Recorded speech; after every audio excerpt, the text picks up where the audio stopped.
Donc je me présente, Brieux Michou de Waterpreneurs. On travaille sur les questions liées à l'eau et bien sûr, et à la mise en réseau des différents acteurs qui œuvrent sur ces sujets-là. Juste avant de commencer, j'ai une petite question. Qui parmi vous se considère du secteur de l'eau?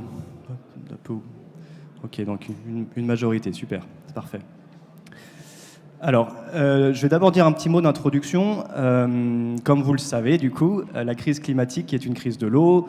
Il est estimé que 9 catastrophes naturelles sur 10 sont liées à l'eau, que ce soit des sécheresses, des inondations, des glissements de terrain, des tempêtes. Tout ça, ça a causé des milliards de dollars de dommages dans le monde. 1700 milliards entre 2001 et 2018, a priori, d'après l'ONU. Donc voilà, c'est des chiffres qui sont très impressionnants, qui impactent la vie de beaucoup de monde, en particulier sur les territoires asiatiques.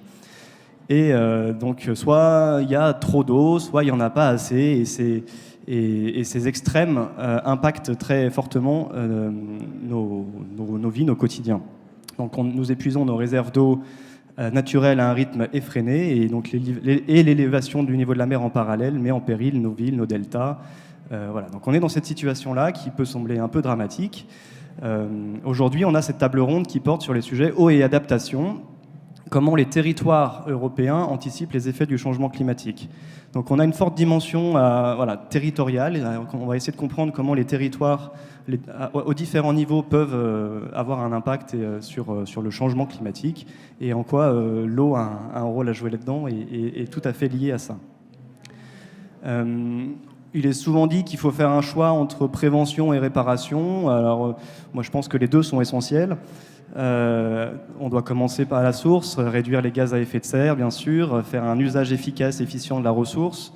Et en même temps, on doit se préparer, adapter nos usages avec audace, de façon globale et inclusive pour préparer demain. Donc nos systèmes créés par l'homme aujourd'hui ne sont pas adaptés à cet avenir. C'est ce qui ressort un peu des différentes tendances qu'on voit globalement. Et donc, à l'échelle de nos territoires, on met en place des actions pour nous adapter, pour chercher à comprendre, pour anticiper via des outils de prospective, pour mettre en place des cadres juridiques aussi adaptés pour que ce changement nous impacte moins ou mieux. Et donc, cette table ronde a pour but de discuter ces challenges liés à l'eau et au changement climatique, et surtout les solutions qui peuvent exister pour dépasser ces challenges. Donc, j'ai avec moi 3 personnes en présentiel, comme on dit maintenant, et on aura aussi une petite intervention vidéo qui viendra tout à l'heure. Et je vais commencer par passer la main à Alain Dupuis, qui porte une dimension académique, il est professeur, et qui va nous expliquer un peu le contexte scientifique de l'eau et des changements climatiques. Voilà. Le contexte des effets et peut-être des enjeux aussi liés à l'eau et au changement climatique. Bonjour, merci beaucoup. Alors effectivement, on a l'autorisation de quitter le masque quand on parle. Alors donc oui, je suis professeur d'université, je dirige une école d'ingénieurs à Bordeaux. Je suis également membre du conseil scientifique du comité de bassin, comme l'a dit Guillaume Choisy, et également un des membres du comité scientifique régional à Climatera. Alors le changement climatique, on en a tous entendu parler. On a un des effets les plus marqués, c'est l'élévation de température, c'est ce qu'on ressent. Mais en fait, ce qu'il faut voir physiquement parlant, c'est que ça va induire pour l'eau, c'est l'augmentation du flux d'évapotranspiration. Autrement dit, le changement climatique, par l'élévation de température, va injecter plus d'eau, plus de vapeur d'eau dans l'atmosphère. Le problème, c'est qu'on ne crée pas d'eau. On a un volume fini de ressources en eau, de disponibilité en eau. Et si le changement climatique induit plus de concentration en vapeur d'eau dans l'atmosphère, ça veut dire qu'il faut le prendre quelque part. Et le problème, c'est qu'on va le prendre essentiellement à la surface de nos continents. Bien sûr, l'océan, oui, mais surtout à nos continents. Et une fois qu'on a dit ça, en fait, on a une inégalité qui se crée entre les territoires, parce que des collègues américains ont cartographié la planète en 2 zones, si vous voulez, très simplement. Une zone où il y aura suffisamment d'eau pour satisfaire ce besoin d'évapotranspiration, et tout va bien se passer, il y aura assez d'eau pour tout faire, y compris ce fameux flux évapotranspiratoire.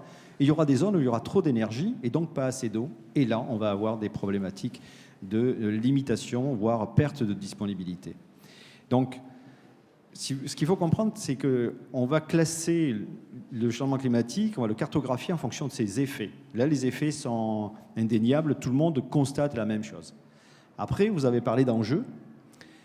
Là, par contre, la vision commence à diverger, parce qu'en fonction de l'usage que l'on veut faire de l'eau, la temporalité de cet usage, les effets ne seront pas les mêmes, les enjeux ne seront pas les mêmes en fonction de la catégorie d'acteurs. Et quant aux solutions, là, on diverge encore plus, parce qu'en fonction des solutions à envisager, là, on a très peu de choix pour faire ce qu'on va appeler un compromis, qui est, on va dire, la solution la plus objective et la plus souhaitable. Donc ça, c'est compliqué.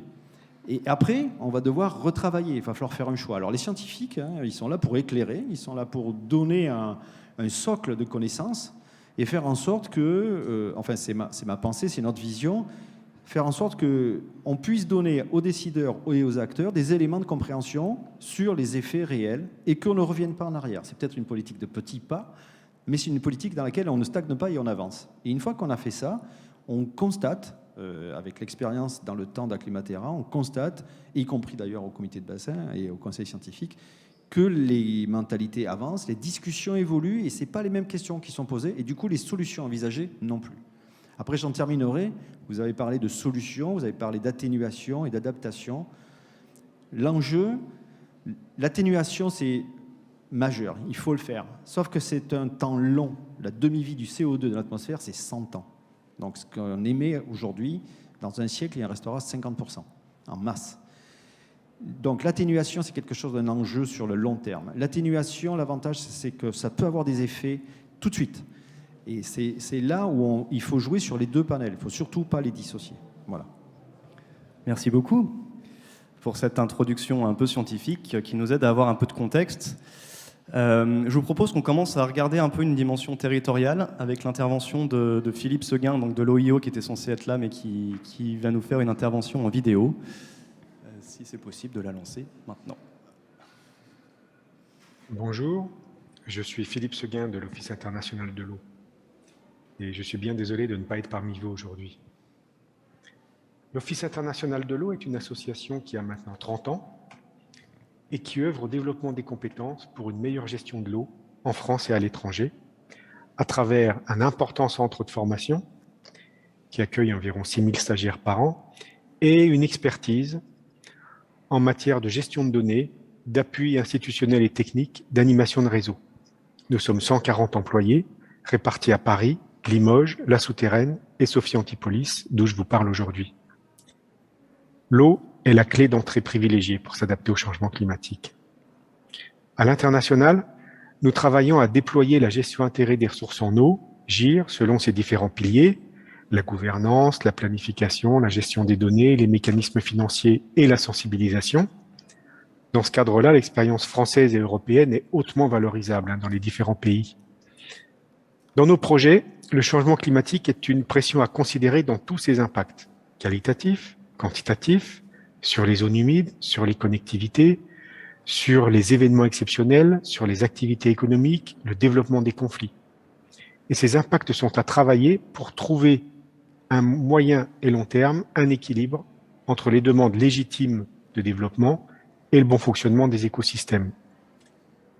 Alors ça signifie par exemple inscrire l'adaptation au changement climatique dans la réglementation, dans les réglementations, passer d'une gestion sectorielle à une gestion intégrée, planifier à l'échelle des bassins versants, parce que ça ne va pas de soi dans tous les pays, avec les usagers, dans des instances à créer ou à développer, et puis mettre en œuvre les actions à l'échelle des maîtres d'ouvrage concernés. Impliquer et sensibiliser les populations, définir des objectifs de débit caractéristiques, réfléchir à l'eau virtuelle, dimensionner des travaux adaptés aux capacités locales. Parmi nos nombreuses références, je citerai juste l'exemple du plan d'adaptation du secteur de l'eau au changement climatique en Arménie, que nous avons récemment terminé et où nous avons travaillé avec des experts locaux. Car l'Office international de l'eau n'est pas un bureau d'études. Nous œuvrons aux côtés des pays bénéficiaires pour renforcer leurs compétences. En Arménie, les précipitations diminuent, les événements exceptionnels augmentent, comme dans beaucoup d'autres pays. Le plan d'adaptation prévoit 67 millions de dollars pour les mesures prioritaires au cours de la période 2021-2025. Ces mesures concernent essentiellement la réhabilitation d'infrastructures pour réduire les fuites, économiser l'eau donc, et pour développer la construction de réservoirs. Mais également, ce plan prévoit le développement et l'adaptation d'un monitoring hydrologique, le suivi des prélèvements, etc. Par ailleurs, l'Office international de l'eau anime le Réseau international des organismes de bassin, le RIOB. Le RIOB organise des événements, dont l'Euro-RIOB qui a lieu à Malte la semaine prochaine et qui va aborder dans sa session du vendredi la gestion quantitative, la protection de la biodiversité à la lumière du changement climatique. Le RIOB publie des manuels dédiés au changement climatique, structure les échanges au sein du réseau, accueille de nouveaux participants. En conclusion, la gestion intégrée des ressources en eau est une démarche à développer dans tous les pays car c'est un outil efficace pour s'adapter au changement climatique, efficace et souple. Ensuite, elle permet d'envisager une vraie coopération transfrontalière. Coopération transfrontalière qui peut être développée après la prise en compte des problèmes à l'échelle nationale. Je citerai aussi la nécessaire cohérence des différentes politiques et des financements pour lutter contre la solitude de la politique de l'eau. Et enfin, il est temps de proposer une vision à long terme, tournée vers l'avenir, qui soit motivante, porteuse d'espoir et adaptée aux populations locales. Je vous remercie. Donc moi, ce que je retiens de cette intervention de M. Seguin, c'est une forte dimension des enjeux liés à la gouvernance pour avoir une meilleure adaptation et anticipation des effets de l'eau et du changement climatique. Notamment, il a beaucoup parlé de GIR, donc de gestion intégrée de la ressource en eau, et il a également mentionné l'importance d'avoir des régulations en place qui permettent de mettre en place des politiques, qui permettent de mettre en place des actions qui vont vers une meilleure adaptation. Et ça me fait une transition parfaite pour introduire Loïc Charpentier de Water Europe, qui va vous expliquer un petit peu la dimension européenne, comment fonctionne la gouvernance de l'eau à l'échelle européenne et comment ça se traduit dans les directives de l'eau. Qu'est-ce que c'est qu'une directive de l'eau et comment ça fonctionne. Loïc. Merci, donc bonjour à tous. Donc, je suis responsable du plaidoyer des affaires publiques pour Water Europe. Water Europe, c'est une association européenne qui a été initiée par la Commission européenne en 2004 et qui a vocation à faciliter la recherche et l'innovation transeuropéenne dans le secteur de l'eau pour répondre à l'ODD 6, améliorer la compétitivité des entreprises européennes et à créer ce qu'on appelle une société intelligente de l'eau. Ce qu'on entend par société intelligente de l'eau, c'est de reconnaître la valeur de l'eau et de la réaliser, exploiter la valeur dans l'eau, donc les nutriments, les substances, l'énergie ou les données, digitaliser le secteur et aussi développer des infrastructures vertes et grises, donc hybrides, qui permettent en fait d'avoir un contrôle du risque, en particulier sur la pollution. Aujourd'hui, Water Europe, c'est l'ensemble de l'écosystème innovant européen. On a 250 membres quasiment répartis sur 27 pays aujourd'hui. Et on a aussi bien les systèmes intégrateurs, les opérateurs, les fournisseurs de solutions comme les PME, une centaine de centres de recherche ou RTO et des grands consommateurs d'eau, y compris après toute une partie plaidoyer avec les ONG et les autorités locales en charge de la question de l'eau. Notre objectif chez Water Europe, c'est donc, de faciliter la création de consortiums et après de mettre sur le marché les solutions qui ont été financées par les pouvoirs publics avec le fonds Recherche Horizon Europe ou Life Plus. Et une troisième partie dont je suis en charge qui est de mettre les bons outils dans la législation européenne sur l'eau. Donc, la grande législation européenne sur l'eau, c'est la DCE, la directive cadre eau, qui est un très bon outil. Et après, on a différentes législations qui peuvent être soit sectorielles, soit réparties sur des zones comme par exemple la directive des émissions industrielles, la directive en charge du retraitement des eaux usées urbaines, qui vont aussi réglementer toute la politique européenne de l'eau et dans les pays associés, comme l'Islande, la Suisse la Norvège, etc. Alors, la différence entre une directive et une régulation européenne, c'est les deux grands outils législatifs qu'on a aujourd'hui. Une directive va fixer les objectifs au niveau européen et laisse, via le principe de subsidiarité, aux États membres de pouvoir choisir les outils pour atteindre ces objectifs. Et après, on a une régulation qui va aussi fixer certains outils pour pouvoir atteindre les objectifs. Donc généralement dans le secteur de l'eau, c'est des directives, donc on fixe les outils et après c'est aux États membres de faire le choix au niveau national ou régional des outils. Après, comment on travaille, c'est beaucoup plus simple qu'au niveau national généralement, c'est beaucoup mieux organisé, si je puis m'exprimer comme ça. On a généralement une première étape avec une consultation publique de la Commission européenne qui a l'initiative pour savoir si c'est opportun ou pas de réviser la législation ou d'en créer une. Une deuxième consultation publique qui va arriver après une étude d'impact qui dure généralement 12 semaines, où on va pouvoir exprimer nos opinions ainsi que les citoyens, les gouvernements, les régions et tout acteur intéressé sur les options politiques que la Commission européenne met sur la table. Et après, on va avoir une proposition législative qui va partir au Parlement européen, au Conseil, avec les États membres, et il va y avoir une sorte de navette qui permet de trouver un consensus entre les différents acteurs, la Commission, le Parlement et les États membres.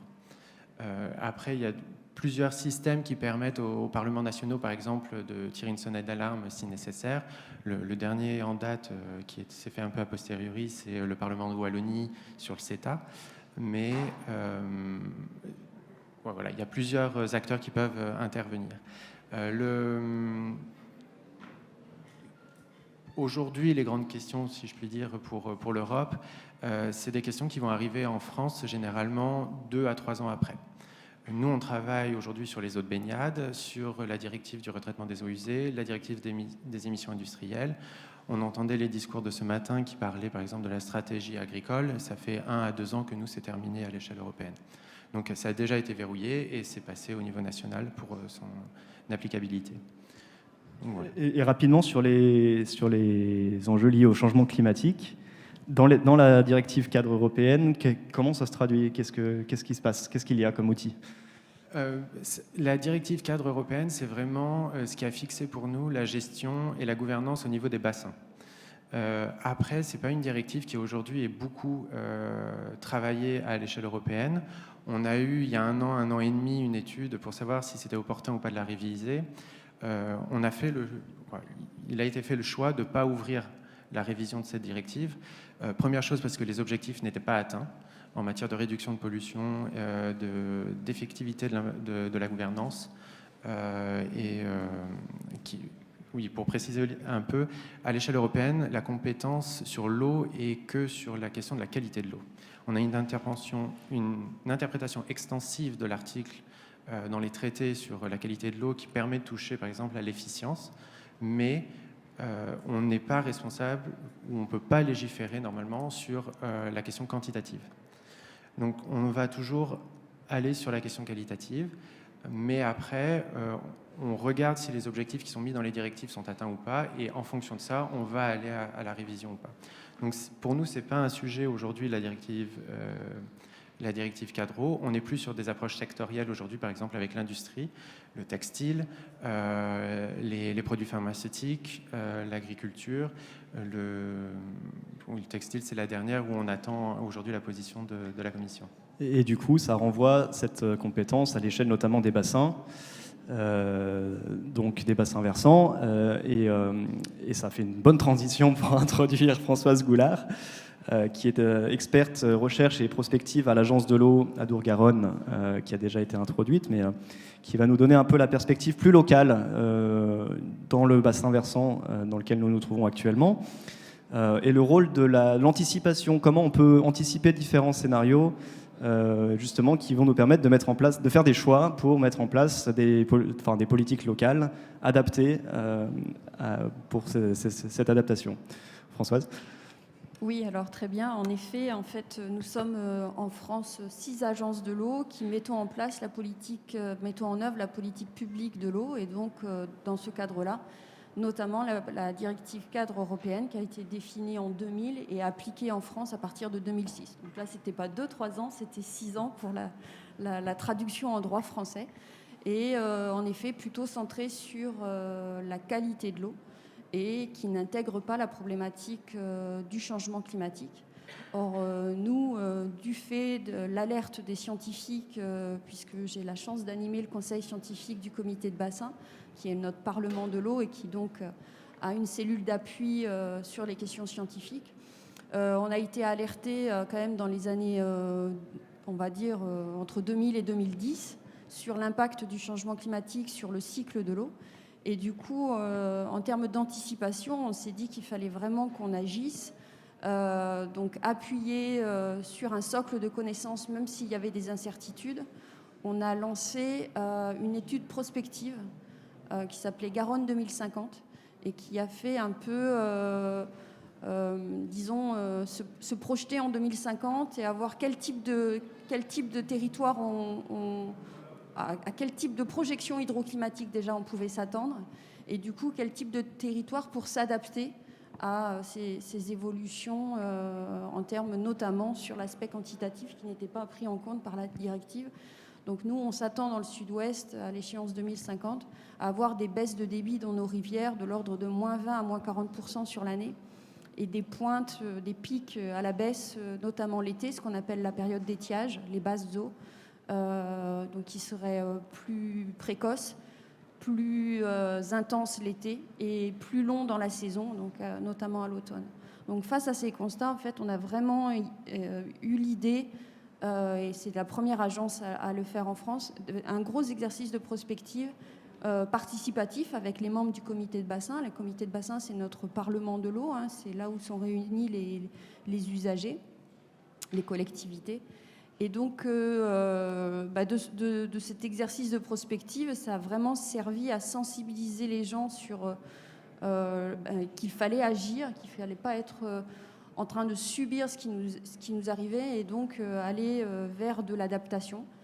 Et suite à cet exercice de prospective, en fait, on a rédigé, élaboré, là encore en concertation avec des acteurs, tous les utilisateurs de l'eau du bassin, un plan d'adaptation, donc plutôt l'idée d'une planification qui n'est pas là une application de la loi, mais quelque chose d'assez volontaire, un plan d'adaptation au changement climatique à l'échelle du Grand Sud-Ouest, où là ont été définies en fait des grandes solutions, des grands types de solutions. Donc je le dis de suite, c'est vrai que nous on classe nos solutions en 3 grands types de mesures. Ça a été un peu évoqué là, les mesures dites douces, un peu institutionnelles, ça a été aussi évoqué par l'OIO, donc des mesures comme la planification, le changement de pratique, changement de comportement, la connaissance, la formation, la sensibilisation.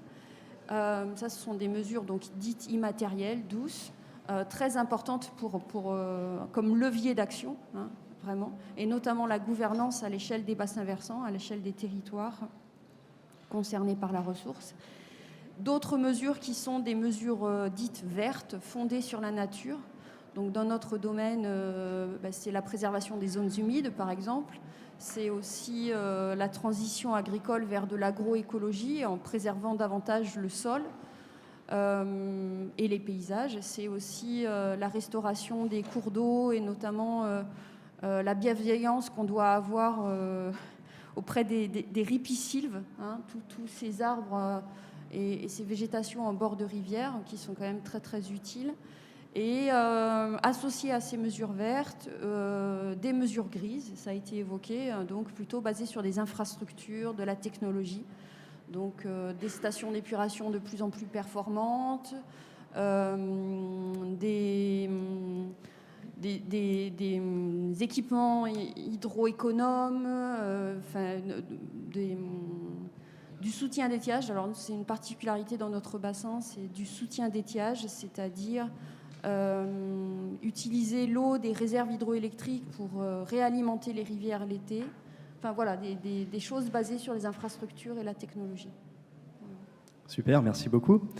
Donc maintenant on a fait un tour de table un petit peu de nos différents intervenants. On a une perspective un peu contextuelle, scientifique de qu'est-ce que ça veut dire. On a une dimension plus normative avec l'intervention de Loïc sur quelle réglementation on peut mettre en place à l'échelle européenne et comment ça se traduit ensuite à l'échelle plus locale dans les bassins versants avec des outils de prospective notamment. Je vous propose qu'on passe à une deuxième partie un petit peu plus interactive, on va essayer, qui soit un échange un petit peu sur ces différentes pratiques. L'idée étant de bien comprendre, bien cerner tous ces enjeux-là, tous ces sujets au changement climatique, comment ça se décline, quels sont les modèles de gouvernance, etc., qu'il faut mettre en place. Et puis moi j'aimerais bien que cette table ronde sorte un petit peu des aspects solutions aussi. On aille un petit peu vers des aspects solutions. Donc, que ce soit des solutions législatives, que ce soit des solutions, on a des exemples de prospectives, on a vu, et qu'on ait un peu des exemples de choses qui existent aujourd'hui pour mieux anticiper l'adaptation nécessaire sur nos territoires au changement climatique. Mais avant de passer à ça, est-ce que vous avez des questions les uns pour les autres, tous les trois, sur ce que les uns et les autres ont introduit ? Non, ce qu'on disait tout à l'heure, c'est-à-dire que moi je connais très bien Alain parce qu'il fait partie du conseil scientifique du comité de bassin et puis on applique la réglementation européenne, donc c'est vrai que on est le monde de l'eau en fait on se connaît quand même assez bien. Oui. On a entendu parler de gestion intégrée de la ressource en eau dans la présentation de Philippe Seguin de l'OIO. Comment ça se traduit à l'échelle d'un bassin aujourd'hui ?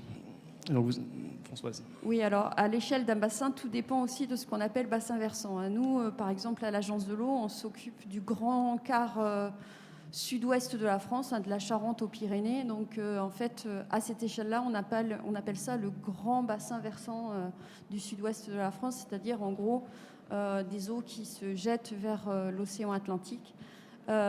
Et à cette échelle-là, il y a déjà eu, comme je l'ai dit, un comité de bassin qui est un organisme pluriel où tous les usagers c'est un parlement en fait qui décide de la politique concrète à mettre en œuvre sur le territoire à cette échelle-là. Alors le Parlement de l'eau, c'est je crois 135 membres. Où l'État, alors qu'on est établissement public, l'État y est minoritaire. Et après, il y a une grande place pour les collectivités territoriales, donc qui gèrent, entre guillemets, ce qu'on appelle le petit cycle, souvent l'eau potable et l'assainissement par rapport aux villes.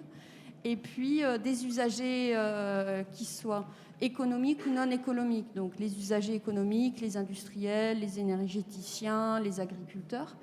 Et puis des usagers non économiques que sont en fait les associations de protection de la nature, les associations de protection des consommateurs, les pêcheurs, les activités de loisirs, d'éducation à l'environnement, etc. Donc tous ces gens-là ont un mot à dire sur les politiques qui sont mises en place localement, notamment liées au changement climatique du coup. Voilà, c'est eux qui définissent dans le cadre de la directive cadre européenne sur l'eau, et de la loi française sur l'eau, en fait, qui définissent, en fonction des enjeux locaux, qui définissent en gros la grande stratégie qui est mise en œuvre. Alors nous, on a un programme de planification, c'est tous les 6 ans, et c'est eux qui, par exemple, ont adopté à l'unanimité, moins une voix, je crois, donc c'était 134 membres sur 135 à adopter le plan d'adaptation en 2018. Voilà, ça c'est à cette échelle macro, on va dire, du Grand Sud-Ouest. Et après, on décline à l'échelle locale, notamment avec un outil de planification qu'on appelle le SAGE, le schéma d'aménagement et de gestion des eaux. Et il y a sur le territoire, et là c'est plutôt à l'échelle de la rivière, on va dire, du petit bassin versant, et c'est de la gestion intégrée de l'eau avec la problématique quantité, la problématique qualité, la problématique de la préservation des milieux aquatiques. Et là aussi, il y a un petit parlement de l'eau qu'on appelle une CLÉ, une commission locale de l'eau, où tous les représentants usagers économiques, non économiques, collectivités territoriales décident ensemble du projet de territoire qu'ils veulent mettre en place avec la problématique de l'eau, quantité, qualité et préservation des milieux. Super. Alain, quand on a échangé un peu pour préparer cette table ronde, vous m'avez parlé de Acclimatera. qui est un projet à l'échelle de la Nouvelle-Aquitaine.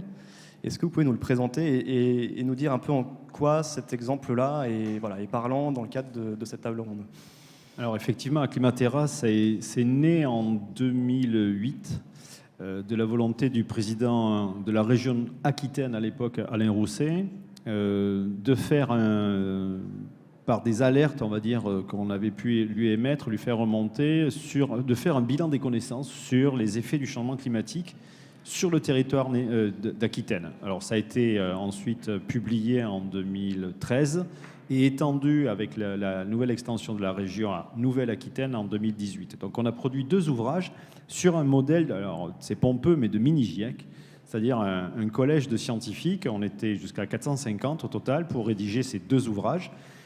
L'idée étant de faire un bilan de connaissances de tout ce que le changement climatique pourrait avoir comme effet, donc toujours pareil, factuellement prouvé, discuté, publié. Et ensuite, dans le 2e tome, la question de la région était de nous dire quelles seraient les solutions d'adaptation et d'atténuation qu'on pourrait mettre en œuvre. Alors, l'exercice était très, très intéressant. Ça nous a permis de nous connaître déjà entre scientifiques, de voir que tous les domaines allant de la science fondamentale aux sciences qu'on appelle classiquement moins dures, comme la sociologie, étaient impactés. Et ce faisant, on a travaillé de manière croisée. Et ça nous a permis de trouver, d'imaginer des solutions. Alors, on ne fait qu'imaginer. Les 2 tomes d'Acclimatera, sur lesquels s'est appuyée en partie l'agence, parce que ce sont toujours les mêmes scientifiques qui y travaillent, c'est de faire des propositions. Après, le choix n'appartient pas à Acclimatera. On est là pour accompagner, guider, aider, expliciter, former. Et du coup, c'est une expérience on a été la première région à le faire. Donc, on sert actuellement de modèle. Il y a d'autres modèles d'Acclimatera qui s'appellent les Grecs, qui se développent dans d'autres régions de France et qui ont eux aussi pour mission et mandat de faire un bilan des connaissances des effets du changement climatique sur un territoire régional essentiellement, et ensuite de se projeter pour envisager des solutions d'adaptation. Ce sont des solutions souvent de recherche appliquée. On va de la recherche fondamentale jusqu'à la recherche appliquée. Voilà, donc c'est très, très... il n'y a pas l'ampleur de tout un territoire, sauf si le commanditaire, la région ou le donneur d'ordre s'empare de nos recommandations et propose des actions en relation avec ce que l'on a pu produire, en fait. Et c'est comme ça que fonctionne Acclimatera. Et j'imagine que ça a nourri très fortement les études prospectives que vous avez faites au niveau de l'agence.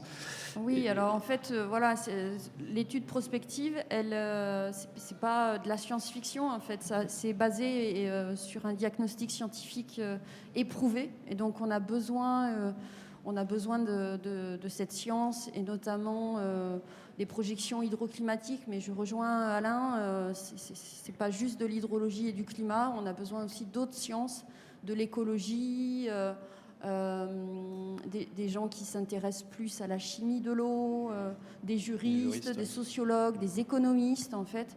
Donc c'est vraiment ce côté pluridisciplinaire, diagnostic pluridisciplinaire qui nous a servi. Après, moi, j'aime bien un métier intermédiaire entre le scientifique et le décideur. C'est un peu le passeur de science, le médiateur. Parce que, n'en déplaise à Alain, l'ouvrage Acclimatera est quand même un peu dense à lire. Je concède. Est quand même un peu dense à lire. Et donc, si on veut aller vraiment sur de la décision politique, en fait, il faut réussir à capter les messages principaux avec des illustrations qui parlent.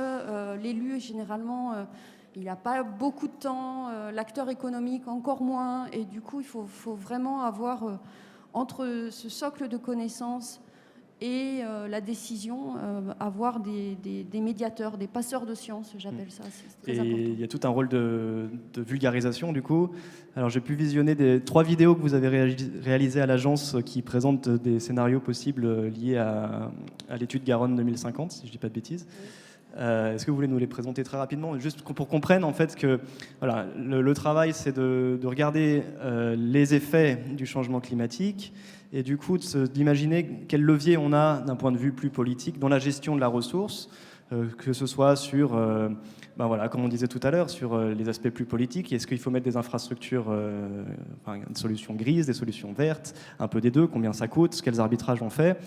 Et ces 3 vidéos expliquaient ça assez bien. Peut-être si vous pouvez nous les présenter très rapidement en quelques mots. Alors, à la fin de l'exercice Garonne 2050, qui était déjà encore un rapport de synthèse encore un peu dense, on travaille aussi avec un service communication qui nous dit comment on va faire passer ça en 3 minutes. Alors, en 3 minutes, c'est assez compliqué. Du coup, dans l'exercice Garonne 2050, on était arrivé à 3 scénarios un peu caricaturaux.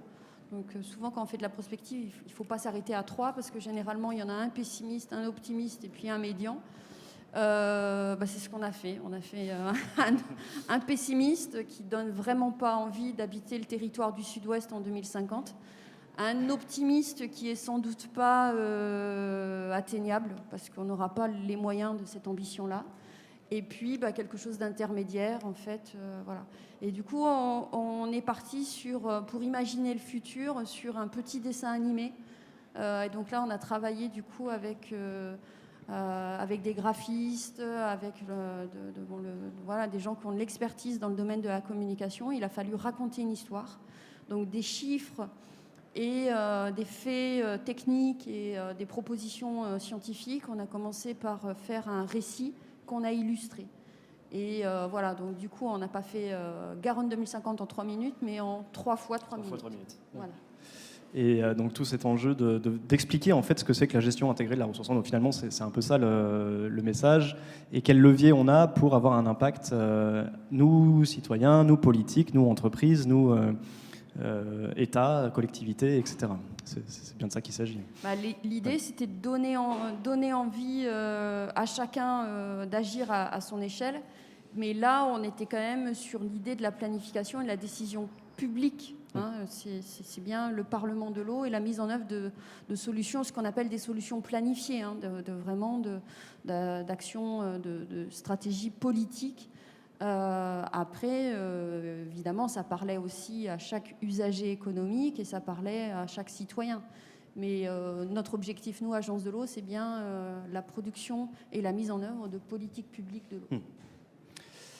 Si ça vous va, je vous propose qu'on passe à une question un peu que je vais vous poser à vous trois, qui est de façon très concrète et opérationnelle, aujourd'hui, de quoi on a besoin pour accélérer l'adaptation. Donc on a parlé de beaucoup de choses déjà, mais avec vos visions respectives sur les territoires respectifs que vous couvrez, de quoi on a besoin et avec quel type d'acteurs vous souhaiteriez travailler plus aujourd'hui avec vos missions respectives, encore une fois, lesquelles sont encore un peu peut-être difficiles à mobiliser. Et voilà, comment on fait, nous, pour accélérer cette adaptation et aller vers des scénarios qui sont plutôt plus positifs. De quel levier on dispose, comment on peut mobiliser des structures. Est-ce qu'il y a des acteurs économiques, par exemple, qui sont difficiles à mobiliser, je ne sais pas, ou des acteurs plus politiques. Loïc, peut-être. Oui. Donc, du coup, quand nous, on émet une position à l'échelle de Water Europe, première chose, on mobilise nos membres dans le cadre de la vision qu'on a développée pour 2030 et on leur demande des informations. Un deuxième levier que c'est que j'ai le CA de l'association qui représente toute la chaîne de valeur et on a un groupe qui s'appelle le Policy Advisory Committee qui regroupe ses représentants et permet de valider pour toute la chaîne que les solutions ou les recommandations politiques qu'on fait sur une directive ou une stratégie sont valides et ne soient pas trop coûteuses ou économiquement non faisables ou techniquement non faisables pour une partie du secteur. Le troisième levier que j'ai, c'est ce qu'on appelle le P4P, le Project for Policy. Donc Water Europe est membre d'une quinzaine de projets européens aujourd'hui. Et on a les projets dans lesquels nos membres sont, puisqu'aujourd'hui 74% du dernier programme d'appel de projets européens sur l'eau au niveau européen ont ou contiennent un ou plusieurs membres de Water Europe. Et au travers de ces projets, je pense par exemple à NextGen, qui est un projet qui est en cours, qui travaille sur les solutions holistiques dans différents secteurs sur 10 sites au travers de l'Europe. en Suède, en Espagne, en Grèce, sur la réutilisation de l'eau et j'ai le mot en anglais, je suis désolé, aller chercher l'énergie dans les eaux usées, par exemple, ou des nutriments, nous permettent, nous, de passer ces résultats et d'alerter la Commission européenne en particulier quand elles font la proposition législative sur des techniques qui sont soit technologiques ou non technologiques et qu'on va pouvoir transcrire en droit et en termes juridiques dans les législations. Donc ça, c'est tout un travail où il va falloir vulgariser énormément et vulgariser en synthétisant les conclusions de ces projets-là à l'échelle d'un territoire qui est l'Union européenne. C'est 450 millions aujourd'hui d'habitants, 27 pays et une diversité de territoires qui est incroyable. Donc on retrouve cette diversité-là qu'à des échelles, soit de continents ou de pays comme l'Indonésie. Donc c'est assez compliqué c'est très intéressant à faire, mais du coup il faut mobiliser effectivement tous les acteurs, avoir une certaine proactivité de ces acteurs, et en particulier nous on manque de représentants des grands consommateurs d'eau par secteur. Aujourd'hui chez nous on n'a que 3 secteurs qui sont représentés, c'est pas assez. Et après on a aujourd'hui 2 autres aspects qui nous manquent plus ou moins, on a des représentants maintenant, c'est les autorités locales, et en particulier des grands pays comme l'Allemagne ou la France, qui se concentrent surtout sur leur capitale, mais pas à l'échelle de l'Europe, ou très peu, et après les ONG, où là on a des ONG qui sont très actives, pour en citer quelques-unes, Wetlands International qui travaille sur les zones humides, ou sur l'égalité des genres ou la position des droits de la femme avec l'apport des technologies eau, en particulier en Afrique, qui peut avoir des conséquences négatives sociales. Donc tous ces aspects-là, en fait, c'est très important de les avoir quand on va prendre une décision sur des stratégies comme sur la diplomatie de l'eau pour l'Afrique ou nos pays du voisinage européen, mais aussi en interne, qu'on va avoir des cultures qui sont très différentes entre l'Est, l'Ouest, le Nord et le Sud de l'Europe.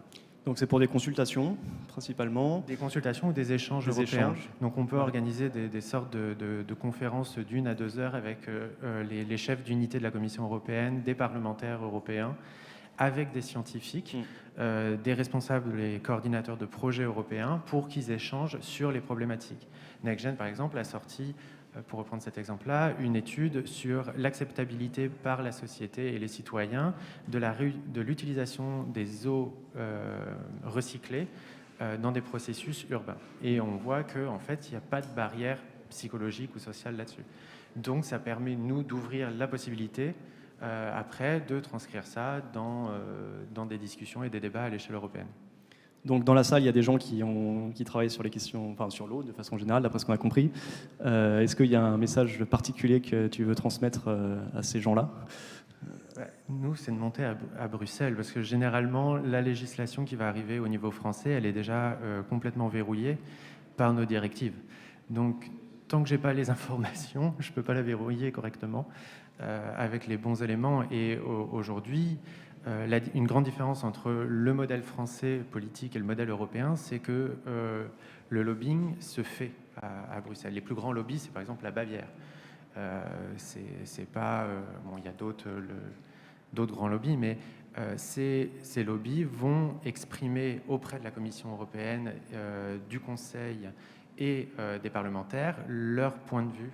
Alors c'est plus ou moins transparent, on a des registres de transparence, c'est publié, etc. Donc c'est pas derrière le manteau, entre guillemets.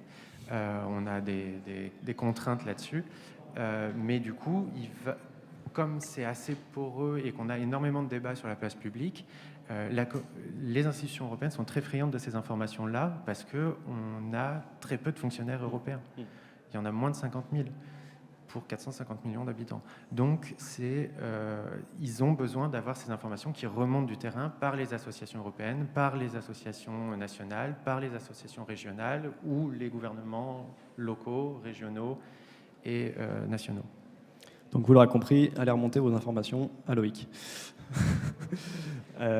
Alain, peut-être ? Oui, les actions...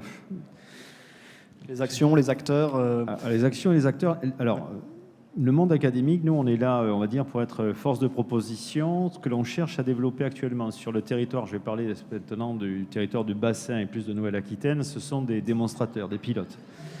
Par contre, les conclusions que l'on a, qui sont sorties d'Aclimatera, c'est de dire, a priori, nous, on n'a pas le droit, justement, d'avoir des a priori sur le type de solutions. Il faut embrasser toutes les solutions imaginables actuellement pour pouvoir offrir aux décideurs un spectre de solutions qui sera adapté au territoire. Et là, c'est là le Parlement, le rôle des parlements, alors à toutes les échelles, européens, nationaux, régionaux et supra et infra même, vont pouvoir choisir sa solution. Parce que je voudrais attirer une attention. On a des solutions, on en a plein. Je ne suis pas persuadé qu'on les ait toutes encore, donc il y a du travail à fournir. Et je pense que le changement climatique est en train de s'accélérer. Et donc les effets sur l'eau vont encore être amplifiés. Donc, moi, ce que je dirais, c'est que les acteurs doivent s'entendre, doivent être travailler de manière collégiale, laisser les chercheurs mener des expérimentations, des pilotes sous couvert, on va dire, des parlements locaux pilotés par l'agence ou autres, pour pouvoir trouver des solutions qui seront adaptées au territoire. Et ne serait-ce qu'en Nouvelle-Aquitaine, mais a fortiori à l'échelle à Dour-Garonne et encore plus au niveau national, ce fameux timbre-poste là, que représente la France à l'échelle mondiale, on est nourri d'hétérogénéité et de futures inégalités vis-à-vis de l'eau. Et malheureusement, une solution globale, c'est inimaginable, c'est inconcevable, ça ne marchera pas. Donc il va falloir trouver une multitude de profils de solutions, de doses, on appelait ça le mix hydrique dans Aclimatera, pour pouvoir s'adapter. Et je pense que si on arrive à avoir ce discours-là et de dire, là-dedans, je me fais mon cocktail, si je puis dire, pas de polluants, mais de solutions, peut-être qu'on aura une solution qui sera adaptée, acceptée sociétalement parlant, parce que vous avez parlé d'acceptabilité pour un certain process par rapport à la réutilisation. La réutilisation pose de vraies questions. Est-ce que maintenant on l'étend ailleurs? Je pense qu'il y a des travaux à mener encore. Voilà, c'est tout ça qu'il faut imaginer. Et c'est ce que moi, en tant que scientifique, j'aimerais porter comme message. Est-ce qu'il y a des acteurs qui n'entendent pas assez à votre goût cette parole scientifique ou qui ne sont pas forcément... Ouais, je vais être très clair. Oui, malheureusement, dans les séances que l'on peut avoir, on a des dogmes qui, normalement, devraient être laissés dans le vestiaire pour pouvoir poser sur la table et discuter de tout. Et on a des positionnements qui sont encore maintenus lorsqu'on discute sur des propos, soit scientifiques, soit techniques. Je pense que là, on perd du temps. On perd du temps et le temps, on en a de moins en moins, malheureusement. Et je pense qu'on aurait tous à gagner à laisser nos dogmes à l'entrée, au vestiaire, et à travailler et à concevoir une connaissance qu'on partage. Parce qu'une fois qu'on a, je l'ai dit en introduction, une fois qu'on a une connaissance partagée, on ne revient plus dessus. Et du coup, on ouvre des potentialités. Ça serait mon conseil, mais c'est un vœu pieux parce qu'il faut qu'on parle le même langage. Déjà, entre scientifiques, on s'aperçoit qu'on ne parle pas le même langage. Il faut qu'on apprenne, nous, à parler à la communauté, au grand public. Ça, on ne sait pas faire. Françoise a raison, on sait à peine parler entre nous, parler avec des techniciens qui nous accompagnent et qui nous connaissent, mais parler au grand public, on ne sait pas bien faire, ce n'est pas notre métier. On s'est formé déjà, mais on ne sait pas communiquer au grand public. Donc il faut s'entourer de tout un tas de personnes, et puis je l'ai dit, plus d'acteurs, plus d'actions, des possibilités de tests, des démonstrateurs, en impliquant l'administration, en impliquant les organes de gouvernance, les décideurs. Voilà, ça serait ma solution. Ok, super. Françoise, je vous passe Oui, alors donc nous, on a l'habitude de gérer en collectif. Quand j'ai dit l'exercice de prospective ou l'exercice de planification ou le Parlement de l'eau, c'est bien un rassemblement d'usagers, de collectivités. Donc, travailler avec le collectif et tous les usagers, ça paraît indispensable. Après, qui il faut convaincre en premier et avec qui c'est le plus compliqué de travailler. C'est compliqué parce que chacun voit aussi son enjeu propre, son intérêt propre. Et donc, travailler pour l'intérêt collectif, il y a toujours un hiatus entre l'intérêt collectif et l'intérêt propre du secteur ou du territoire. Donc c'est toujours un peu compliqué. C'est vrai que le plan d'adaptation au changement climatique, il a été voté à l'unanimité Et au comité de bassin à Douro-Garonne, l'unanimité, c'est très très rare, parce qu'il y a quand même des conflits entre usagers, et c'est pas de faire offense à ce Parlement que de dire qu'il y a notamment des tensions entre la profession agricole et la protection de l'environnement. C'est un fait. Donc il faut parler à tout le monde, il faut essayer de mettre tout le monde autour de la table. Dire et redire que l'eau, c'est un bien commun qu'il faut pouvoir partager et préserver. Après, c'est vrai qu'il y en a qui ont des dogmes, des positions un peu dogmatiques. Et donc, c'est plus à travers des exercices comme la prospective où on se projette en 2050, on dit on laisse au vestiaire, là aussi, nos problèmes de court terme et on essaye d'imaginer un territoire vivable pour l'avenir. Ça, c'est un exercice de co-construction qui prend du temps, où il faut apprendre à se connaître, parler le même langage, partager le diagnostic et puis essayer de construire quelque chose d'une sorte de consensus. Alors, l'exercice a marché. Après, on retrouve certaines tensions au comité de bassin quand il s'agit de voter des orientations politiques. Alors après, on vote à la majorité. Voilà. Et donc, le document est passé et maintenant, il faut qu'il soit mis en œuvre. Et on retrouve ces discussions locales, collégiales, en déclinaison locale. Mais oui, bien sûr, il y a des tensions et des résistances. Face au changement, on n'est pas tous câblés pareil, j'allais dire, et que voilà, il y en a quand même qui sont plus conservateurs que d'autres, alors que le changement est très important à faire, notamment par rapport aux usages, des usages plus sobres, des usages moins impactants sur les questions de pollution, parce que comme l'a dit Guillaume Choisy en introduction, il y aura moins de dilution possible. Donc il y a vraiment des choses, c'est pas de l'ajustement qu'il va falloir faire, c'est vraiment de la transformation de nos modes de vie, nos modes de production. Et donc il y a quand même des réticences à le faire.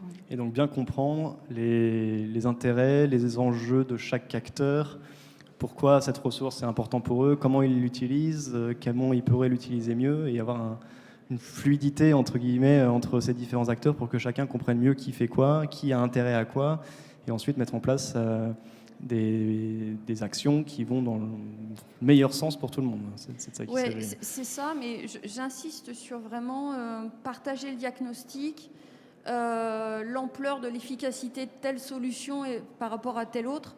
On a vraiment besoin quand même de scientifiques pour objectiver un peu les débats. Je pense que ça, c'est très important parce que justement, face à des gens qui ont des convictions, ils sont aussi... pensent avoir raison sur tel type de solution parce qu'ils l'ont vu localement, parce que c'est comme ça chez eux, mais c'est pas forcément redéployable ailleurs.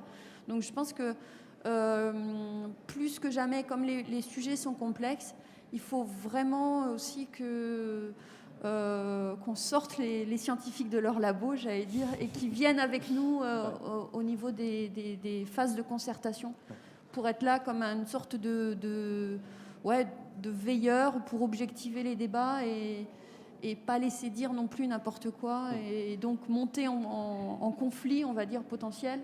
Et donc, vraiment, je pense que ça, c'est un exercice de plus en plus important. Et on parlait avec la vidéo de l'OIO du RIOB, du réseau des organismes de bassin au niveau Europe, à Malte la semaine prochaine. Et notre président du conseil scientifique va aller dire ça, qu'il y a vraiment un intérêt à travailler de plus en plus science et décideurs pour gérer ces questions complexes. Super. Alors, comme on a plein d'experts de l'eau dans la salle, je pense qu'on va bientôt pouvoir ouvrir un petit peu aux questions. Donc, si vous en avez commencé à les préparer, moi j'ai une dernière question pour vous avant d'ouvrir. Peut-être, si vous voulez faire passer un message aujourd'hui sur ce sujet, voilà, à l'échelle de votre territoire, du territoire que vous représentez, d'anticiper les effets du changement climatique. À qui vous voulez faire passer ce message et quel est ce message? Alors ça va peut-être rejoindre des choses qu'on a déjà dit, mais de façon optimiste, voilà, si on se projette un petit peu, si on regarde vers l'avenir, est-ce qu'il y a des types un message clé que vous voulez faire passer pour avancer le sujet, pour qu'on sorte un petit peu de il faudrait que, mais qu'on aille un petit peu vers voilà, on agit.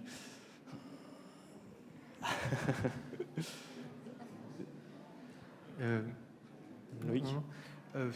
Une première chose, ça serait aux citoyens de vraiment s'intéresser à la politique, à la belle politique, si je peux dire comme ça, et de vraiment se pencher sur la question de l'eau, parce que ça touche 90% de notre économie, 3 jobs sur 4, et qu'aujourd'hui en Europe, dans moins de 10 ans, 30 à 40% de l'Europe va manquer d'eau. Donc c'est une question de société, et en tant que citoyen, c'est très important d'y aller. Après, c'est des belles initiatives comme les parlements locaux. Donc, en France, les parlements locaux, il y a des élections pour les représentants sur l'eau, par exemple aux Pays-Bas.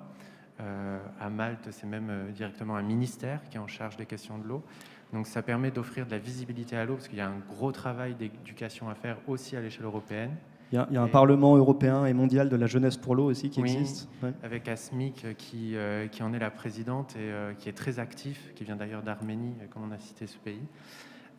Et c'est extrêmement important aussi pour les jeunes d'y aller, les autorités locales et vraiment les citoyens, et de faire remonter les informations jusqu'à l'échelle européenne, parce qu'on a un ordre juridique, on n'en a pas 27 aujourd'hui. Donc l'échelle européenne a son importance absolument pour la mise en place de politiques. Et Françoise, peut-être ? Moi, je reviens du coup au sud-ouest de la France. Ce que je n'ai pas dit en termes de chiffres, et vous allez donc comprendre qui je vise en particulier, c'est sans doute pour nous, en termes de quantité et de qualité, les acteurs qu'il faut convaincre au-delà du grand public, bien sûr. Je pense que ce serait plutôt la profession agricole, le secteur agricole, puisqu'ils sont quand même, en termes de pollution diffuse, on va dire de nitrates, le sud-ouest un peu moins que la Bretagne, mais pesticides quand même, on en retrouve de plus en plus dans l'eau. Et puis sur les questions quantitatives, comme on disait tout à l'heure, ce sont les principaux préleveurs en période d'été, donc 70% des prélèvements, mais ça va jusqu'à 90% de la consommation d'eau l'été, utilisée par les agriculteurs. Donc en fait, je pense que la transition agricole, c'est vraiment vers ça qu'il faut aller. Alors on pourra toucher la transition agricole, y compris en parlant aux citoyens de l'alimentation. Tout ce qui est eau cachée, en fait. Et ça, c'est aussi intéressant, c'est-à-dire que en touchant le grand public sur les modes de vie, on va aussi avoir des répercussions sur les modes de production. Et donc, voilà, on va dire que s'il fallait viser un acteur en particulier, mais vous avez bien compris, il y avait la concertation multi-acteurs, mais je pense que c'est le monde agricole qu'il faut faire bouger dans le sud-ouest en particulier. Et c'est des acteurs qui bougent déjà, qui font déjà plein de choses. Non, mais c'est vrai. C'est important de le Bien noter. sûr. Mais que, oui. Alain ? Oui, mettre l'accent quand même que sur le déploiement des solutions, ça sera la petite échelle qui sera la clé de la solution, des solutions, de ce fameux panel de solutions. Moi, ce que j'ai envie de rappeler, c'est qu'on est en train de basculer sur un paradigme nouveau. Ça fait plusieurs siècles que l'on vit dans un mode où l'eau est abondante. Et on a des idées d'un drainage des terres pour aller le plus vite possible et avoir une augmentation de surface pour faire tout ce qu'on a à faire, des villes, du secteur agricole, et ainsi de suite. Le changement climatique va nous induire une nouveauté que nous, ici, en Occident, on n'a jamais vue. C'est gérer une disponibilité en baisse. Et ça va nous réapprendre des solutions. Il va falloir refaire un retour sur des connaissances du grand public qui a perduré dans la mémoire, mais qu'on a... Et cet échange-là, cette boucle, je suis d'accord, il faut sortir les scientifiques de leur labo, mais il faut aussi qu'on soit en capacité d'être entendu et que nous, on écoute aussi le grand public qui a des connaissances. Le GIEC, le futur rapport du GIEC va le dire d'une autre manière, mais il va dire ça aussi. Des solutions très territorialisées. Donc écoutez le grand public. Est-ce que le petit public dans la salle a des questions, que ce soit sur ces enjeux liés à la gouvernance, liés aux aspects plus techniques sur eau et changement climatique ? Alors, allez-y. Peut-être que... Est-ce qu'on a... C'est une question simple. En fait, c'est dans les parties prenantes, on a vu qu'il y avait des scientifiques, les politiques, voilà, les décideurs, les entreprises. Mais souvent, quand on en parle un petit peu, vous en avez parlé directement, c'est les citoyens et donc les enfants. Si on parle d'agriculture, on parle d'un consommateur, et le consommateur. Donc en fait, comment les prix, notamment à l'échelle européenne, pourquoi en fait il n'y a pas, plutôt que d'avoir des parlements avec les jeunes, ce qui est très bien, mais il n'y a pas un programme pédagogique européen sur l'éducation à l'eau. Il y a quelque chose de costaud. Moi, on m'occupe d'une ONG qui s'appelle Water Family, on fait de l'éducation à l'eau. On voit le bénéfice qu'on peut avoir quand on éduque un enfant, il va rayonner sur 7 ou 10 adultes. Donc il y a un effet direct le soir même, des changements de pratique, parce que nos enfants, on va avoir un effet indirect. On éduque comme futur citoyen, c'est que ça fera 5-10 ans, ça change beaucoup de choses, et en fait on n'a pas ce programme-là. On apprend nos langues, on apprend les maths, mais on n'apprend pas la matière fondamentale qui est l'économie. Est-ce qu'on ne pourrait pas avoir enfin quelque chose de puissant à la source? Donc c'est des citoyens et des enfants. Et peut-être aux différentes échelles territoriales. Comment cette question d'éducation des enfants peut être au niveau de l'Europe, mais aussi au niveau plus local des bassins ou des pays. Loïc, je vais commencer parce que ça va aller très vite. On n'a pas la compétence. Voilà. Les traités européens nous donnent des compétences. Sur la question de l'eau, c'est l'article du traité sur le fonctionnement de l'Union européenne qui est l'article 191. Pour faire très technique. On a la possibilité de réglementer dans une perspective environnementale la qualité de l'eau. On n'a pas la compétence d'éducation. La Commission européenne a une compétence de coordination au niveau éducatif. Mais c'est le plus bas échelle en matière de compétences, si je peux dire de compétences, mais ce n'est pas une compétence, à l'échelle de l'Union européenne. Ça reste au niveau national ou régional, ça dépend de chaque État. Donc nous, on a ce qu'on appelle des groupes d'experts à l'échelle européenne, où on échange entre les organisations, les États et la Commission, où on a des échanges de bonnes pratiques entre les États, grosso modo. Après, la Commission et les institutions européennes ont tout un travail de traduction, par exemple, des consultations publiques dans les 23 langues officielles, pour pouvoir essayer d'aller toucher le plus de citoyens. Et sur la consultation sur les eaux de baignade, par exemple, on a eu plus de 50%, ils ont eu plus de 50% de réponses de citoyens irlandais, par exemple. Mais là, je prêche un peu pour les institutions, mais du coup, c'est pas une compétence qu'on peut toucher à Bruxelles. C'est comme le social, c'est comme la santé, c'est pas à Bruxelles, c'est au niveau national. Est-ce que l'un d'entre vous je me rappelle d'une tribune de Jean Jouzel et Valérie Masson-Delmotte et puis bien d'autres scientifiques au niveau qui œuvrent notamment dans le cadre du GIEC, des scientifiques français qui œuvrent dans le cadre du GIEC. Ils avaient fait une tribune, ça fait quelques années, dans Le Monde, en regrettant que dans les programmes de l'éducation nationale, en fait, les sciences du vivant, les sciences naturelles qu'on appelait autrefois, en fait, étaient très mal et très peu enseignées. Et que c'était quand même l'enjeu du futur, voilà. Et donc il y a aussi à faire au niveau, j'allais dire, national. Et par contre, nous, au niveau du bassin, c'est vrai qu'on a une politique, Renaud le connaît, une politique quand même assez proactive sur l'éducation à l'environnement. On soutient des associations, des CPIE, et c'est vraiment pour nous un vecteur important. L'enfant, l'adolescent et changement de pratique, ça va commencer par là. Donc un message aux éducateurs qui peut-être nous écoutent dans la salle ou en ligne. Je crois qu'on a juste le temps pour une dernière question. Alors il y en a deux. Est-ce que vous pouvez vous présenter et dire votre question, peut-être les deux? Bonjour, Pierrick Alerto. Et c'est un constat, je rejoins complètement le constat de monsieur. Bonjour, Pierrick Bibar Alerto. Je rejoins le constat qui a été fait sur la nécessité d'exploiter toutes les solutions. Et pas uniquement, et pas de se fermer certaines portes, parce qu'on considère que certaines solutions auront des impacts. C'est une réalité. C'est une réalité. Avant de travailler sur les inondations, je dirigeais un syndicat de bassin, et il y avait ces oppositions, clairement, entre défense de l'environnement, défense de la rivière et exploitation de l'eau. En réalité, les deux, on n'attendra pas 2050 avant que les petits cours d'eau, je travaillais plutôt sur les petits et moyens cours d'eau, malheureusement, on n'atteindra pas 2050 avant qu'ils soient complètement secs. Et la question, c'est comment impliquer les GEMAPiens, les structures locales qui portent la gestion des milieux aquatiques, prévention inondation, dans les solutions que vous connaissez, en fait, que vous savez comment mettre en œuvre. Et c'est eux qui connaissent les acteurs localement, qui pourraient peut-être mettre en œuvre ces solutions. Je vais tout de suite prendre la deuxième question, comme ça, on va terminer comme ça. Oui, bonjour. Un simple constat en matière de consommation d'eau. Pour produire 1 kg de bœuf, il faut 13 500 litres. 6 000 litres pour du porc, 4 000 litres pour du poulet. Nos petites plantes potagères, c'est 30 litres par kilo. Donc une salade composée à 5 légumes, vous absorbez 30 litres d'eau.